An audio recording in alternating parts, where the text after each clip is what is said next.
Have you noticed that the Vivid filter is no longer available directly in the camera app on your iPhone 17 Pro Max? Or any iPhone models? Don't worry. You can still get that vibrant look every time you take a photo. Let's see how to set up.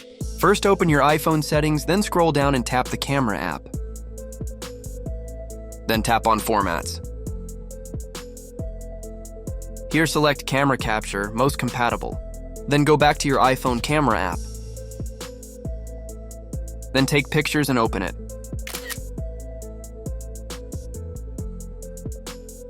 Then tap on Edit button. Then tap on Filter option and choose Vivid. Adjust the intensity if you want stronger or softer colors, then tap Done. If you don't see the option in the camera app, make sure your iPhone is updated to the latest iOS version, because Apple has changed how filters and styles work in recent updates. That's it. From now on, your photos can have richer colors and better contrast without editing every single picture. If this video helped you, don't forget to like, subscribe, and I'll see you in the next one.